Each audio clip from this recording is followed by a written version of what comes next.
itself. So what do we have?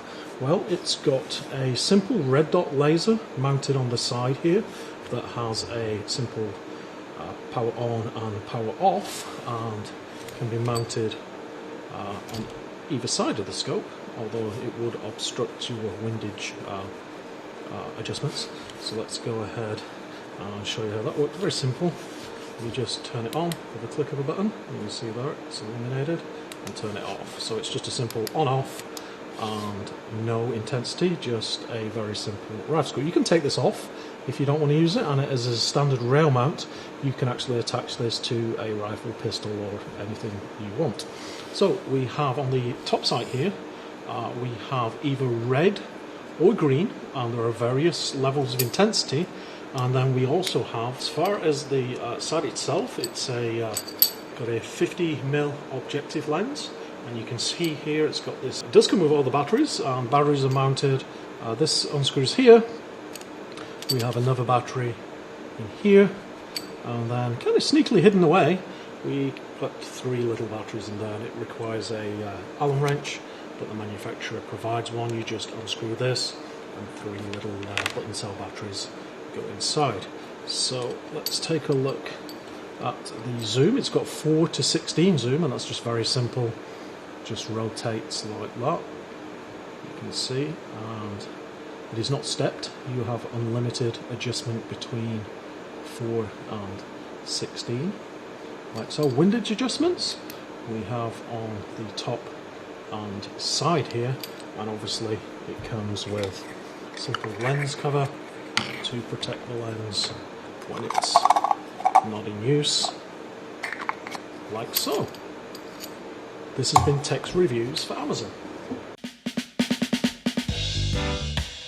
Alright guys, so the ATN X-Sight 4K, this thing is pretty awesome. This is an all-digital scope, so everything is controlled digitally. You've got a digital zoom lever on the side. It does seem to have like a manual or optical focus here on the front, just like a regular front AO would, but the scope is all digital. So when you're looking in here, what you're actually seeing is like a screen, and it's pretty cool. It gives you all kinds of information on the digital readout there on the screen. The scope itself comes with this little IR illuminator, which actually works pretty well. It's got 3 levels of illumination. You can adjust it so that you've got it pointed right at where you've got your scope focused. Pretty cool there. Comes with the mounting that includes the Picatinny mounts there, the Weaver mounts, so that you can mount your IR illuminator. You could mount a laser, or you could mount a second IR illuminator if you wanted to. On the side here, we've got weatherproofed flaps that cover up the USB for charging, and then also the SD card slot there uses a little micro SD card. Guys, this scope has just been a super awesome scope. So why have I enjoyed using this scope so much? Well, first of all, you know, it films, and that's epically cool. You can film in 30 frames a second, 60 frames a second, or 120 frames a second. You can film both day and night. So really right there, if you want to be able to get footage through your scope, this makes a great option for that, because gosh, it's just, you just put it on there, great footage. You don't have to worry about any kind of misalignments with trying to line up another camera through a regular type of scope. Just works great every time. So I've been loving that about it. Secondly, the one-shot Xero, that works amazingly well. On our outdoors, having a whole lot of fun with my air guns and my ATN X-Sight 4K. I hope that you guys are too. What's up guys, Taylor Chamberlain here, back with another feature-packed video of things that I love on the new Garmin Xero crossbow scope. As you know, this thing is absolutely packed to the brim with cool features and all the different data that you're able to get. And one of the items I wanted to talk to you about that this has in it is a feature that I really didn't think I needed and didn't know about until I used, and now I can't live without it. And that's called laser locate. This scope will record all of the shots that you take, the heading that they were taken on, and the yardage that they were at. And where that's helpful is when you combine that with a Garmin product that has GPS capability, you're able to send that location to that. So another feature that's really helpful with the laser locate is the ability to tag locations in the woods. So if you shoot a deer and it runs off up over a hill and goes past a giant old oak tree or whatever, you're able to then take the scope and tag that tree. And now you can cut out the beginning part of that trail. You can immediately walk right to the tree and pick up from there to continue following the blood trail, or hopefully find the deer right behind the tree, who knows. Again, the fact that I'm able to tag locations, both where the shot happened or just any location in the woods, is beyond helpful and beyond cool. And again, you know, this scope can range deer targets out to 250 yards. It can range reflective targets out past 500 yards. So there's really nothing that you're not going to be able to tag in the tree and not know that that you found that exact spot. I don't even have to walk over there and check it out. Again, just another feature that Garmin has created that I thought I didn't need until I got on and started using it, and now it's something I can't live without. So hopefully you find this video helpful. The new scope by AGM. This scope is going to be called the Rattler. It's going to come in a 35mm lens option and a 25mm lens option. Right here we have in front of you is the 35mm lens option. I wanted to go over some of the specs of what you expect to see with their new line of scopes that they are going to be coming out with here in January 2021. It's going to look at 384 resolution, the 17 micron detector, and 50 hertz refresh rate. So you're looking really good there as far as what's kind of been coming out to market. Its base magnification is going to be 2.14. We are going to have our digital zooms. It's going to have 1x, 2x, 4x, and 8x as far as their digital zooms. When we look at some of the other features within here, we are looking at some of our similar palettes that we would see in some of the microline monoculars by AGM. And that's going to be white hot, black hot, red hot, and the fusion mode that they have. That being said, there is something new to some of the things that they're going to do as far as identification. There is a scene mode, and there is a recognition mode for essentially identifying. And then there's kind of a jungle mode that may give more contrast with more dense foliage and trying to see kind of looking through dense brush. They're going to have 5 different reticles on here with 3 different colors. So we got some options there a little bit within this scope. Another thing to note is it does have a sleep mode. You can shut off the display here and be able to save and conserve some of that battery, or get the battery here in a second. It does have Wi-Fi streaming capability with their T-Vision app. That's worked very well. It's been very stable for us, just like the binoculars they have. That you're going to have is that same option here to be able to stream and record to your phone, as well as internal recording. There are 16 gigs of internal recording with this unit. Really cool. We've used it. Just plug it up PC, pull it off, record with the T-Vision app, and record it directly to your phone. It does do video only. It does not have audio. Any questions on that? Another big thing that I think in every unit and every scope that you have to have picture-in-picture.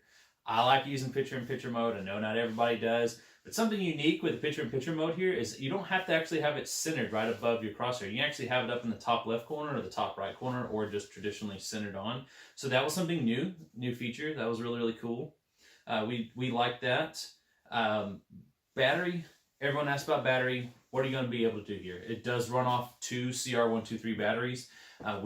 They claimed 4.5 hours. We're pretty close to that. We actually did get, I was very surprised at how long this scope had lasted, and that was without just cutting off the display. We ran it several times on the same CR123 batteries for several different nights that we went out, kind of going on and off. But we did really great with this unit. I will tell you something that is really cool about this is it can run regular CR123 batteries and rechargeables, and you can run USB-C power as well as data to pull off the videos up here, right next to it. One thing here is that the CR123 battery compartment, it is a screw. You unscrew it, it will loosen the battery compartment. There you go, and pops open. And screw it back down. There is no push buttons. You don't have to apply a certain pressure. You just screw this thing down, tighten it down. It's ready to go. So I mentioned earlier, 35mm lens option. Focus ring on the front. Really good ergonomic feel. You can grab it. It's easy to grab the gloves. It's been kind of cold, so we've been able to do that. No issues there. But push buttons here on the top worked well for us. No issues here. Records at the top. The menu's in the very front, nukes right on the right, changing modes on the left, zooms at the very bottom. I think that the controls on here are really easy to use. They're easy to find in the dark. They're easy to feel. They are raised, so you can feel them. They are raised above, so it is easy to do with gloves if you do have gloves on. We've liked that. That's been good for us as well.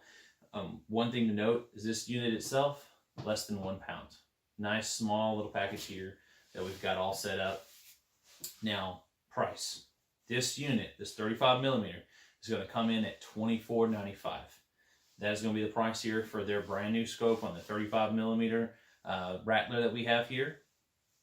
And that's great. The only thing comparable that you're going to see, and we are going to show some comparison videos, is the Hogster R35 millimeter right here to my left that we have on this gun. This scope here is $26.75. Does not have recording internally. You have to use a DVR to get videos off of this. This one right here, $24.95, internal recording, and you can do all the features that you kind of do with this one. And the specs are almost exactly the same in what you can do with these two. So we're going to put up some videos. I'm going to show you some comparison. You guys be the judge, but I can tell you, AGM. So thank you guys. So, like I said before the intro rolled, we are going to be going over this Monstrum Tactical First Focal Plane Rifle Scope. So, just before anything, I'd like to get it out there that Monstrum did send this out to me, and I really do appreciate it. I love testing optics, and there's a lot of buzz around Monstrum, especially because of the price range that all this stuff happens to come in at, and they were kind enough to send it out and let me do a review on. And so far my relationship with them has just been that. They haven't asked me for anything. So yeah. Alright, so let's begin by talking a little bit about the optic. We'll go over price point and general stuff, and then I'll tell you kind of how it's performed for me so far, some of the testing I've done on it, and just my overall thoughts of the glass itself. So I guess we can start by talking about price point. So the price point comes in $200. $200 for a low power variable optic. This first focal plane is an incredible buy in itself. First focal plane optics usually run a lot, and low power variables usually run a lot. It's just the nature of the beast, and so finding one for $200 is a pretty decent deal. And this is their G3 series. They have a bunch of different ones. They have the G2 and the G1, which are significantly less, but the G3 series is their newest line, and that's this one right here. This is a 1:6 by 24. So I do like the 6. The 6 is probably my favorite between the 4 and the 8. I don't know if Monstrum has a 8, but I do have some 8s, and 6 is probably my favorite. It's just enough. Scope ends up still coming in pretty light. So definitely like that. Alright, in terms of the optic itself, you have your magnifier, which is pretty nice. It's very smooth, and there's not a lot of force behind it.